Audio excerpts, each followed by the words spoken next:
नमस्कार दोस्तों, स्वागत है आपका आपके चैनल पर। मैं हूं डॉक्टर अनमोल कुमार। दोस्तों, आज मैं बात करूंगा बीपीएच क्या है, प्रोस्टेट इनलार्जमेंट क्या है। दोस्तों, प्रोस्टेट ग्लैंड सिर्फ पुरुषों में पाया जाता है, प्रोस्टेट ग्रंथि।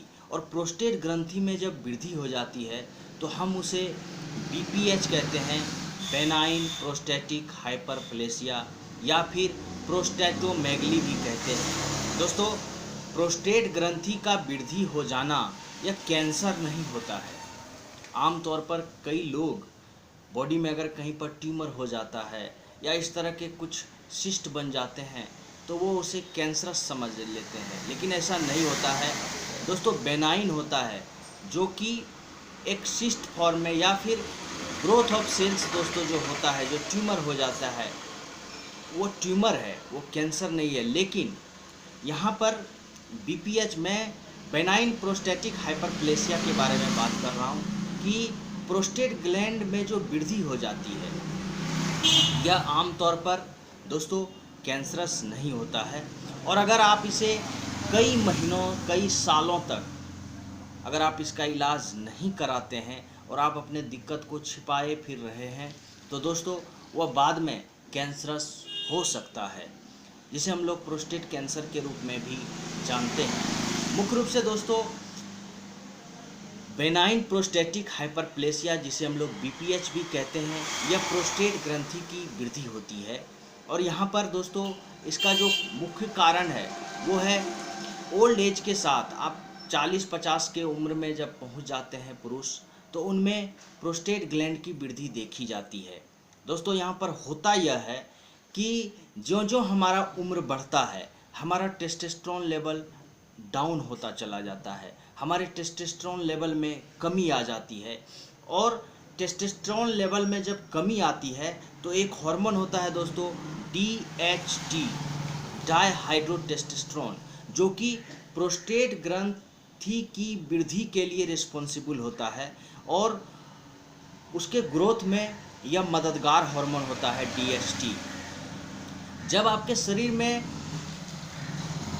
टेस्टोस्टेरोन लेवल कम होगा तो दोस्तों DHT का लेवल राइज कर जाता है, वह बढ़ जाता है। और जब इस तरह के लक्षण आपके शरीर में दोस्तों जब DHT बढ़ जाएगा तो आपका प्रोस्टेट ग्रंथि का बढ़ना, उसमें वृद्धि दोस्तों सामान्य बात होती है।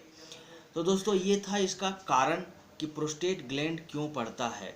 और दोस्तों इसमें लक्षण आपको क्या क्या देखने को मिलेंगे जिससे कि आप यह पहचान पाएंगे कि आपको प्रोस्टेट ग्रंथि की वृद्धि आप में है, आप प्रोस्टेटोमेगली के शिकार हो गए हैं।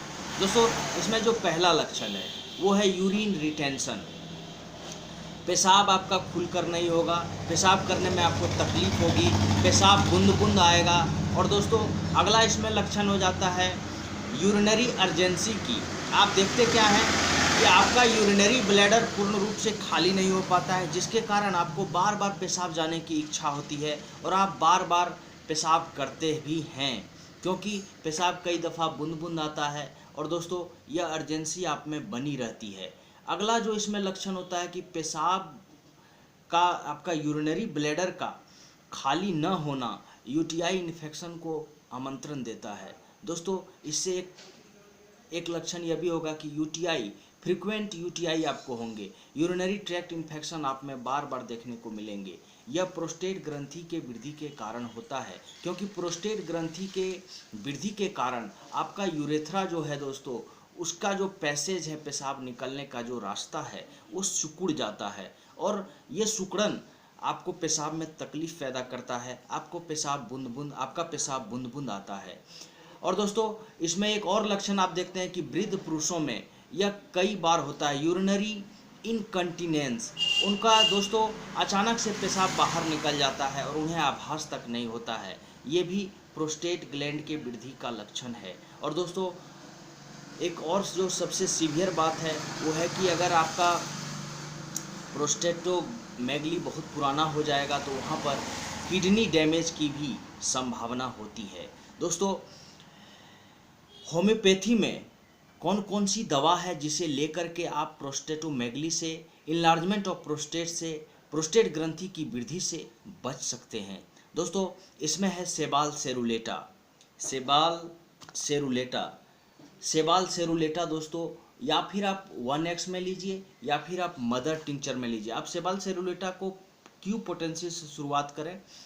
20-20 बूंद 3 बार 4 चम्मच पानी में मिलाकर खाना खाने के बाद लें सेबाल सेरुलेटा मदर टिंचर को। और दोस्तों उसके बाद कुछ दिनों के बाद 2-3 माह के बाद आप सेबाल सेरुलेटा 1x ले सकते हैं।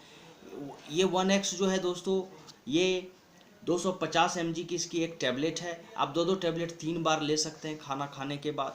और दोस्तों इसमें एक आता है प्रोस्टेनम ड्रॉप्स जो SBL का होता है, उसे भी आप 15-15 बूंद 3 बार 4 चम्मच पानी में खाना खाने से पहले ले सकते हैं उसको। एक और आता है दोस्तों R25, रेक्वेज का 25 नंबर R25, वो भी प्रोस्टेटोमेगली की एक अच्छी दवा है। आप उसे भी 15-15 बूंद 3 बार 4 चम्मच पानी में मिलाकर भोजन के पहले ले सकते हैं। तो दोस्तों इस तरह से अगर आप में प्रोस्टेट ग्रंथि की वृद्धि है, अगर आपको लक्षण देखने को इस तरह के लक्षण जो हमने बताया अगर आप में है, तो दोस्तों आप अल्ट्रासाउंड कराकर कंफर्म हो लें। और अगर वह है दोस्तों प्रोस्टेटोमेगली, तो आप इन 3 दवाओं का सेवन कर सकते हैं, बहुत लाभ होगा। 3 दवा में जो हमने बताया 2 ड्रॉप हैं दोस्तों, प्रोस्टेनम ड्रॉप्स। अगर आप प्रोस्टेनम ड्रॉप्स ले रहे हैं तो R25 लेने की ज़रूरत नहीं है। अगर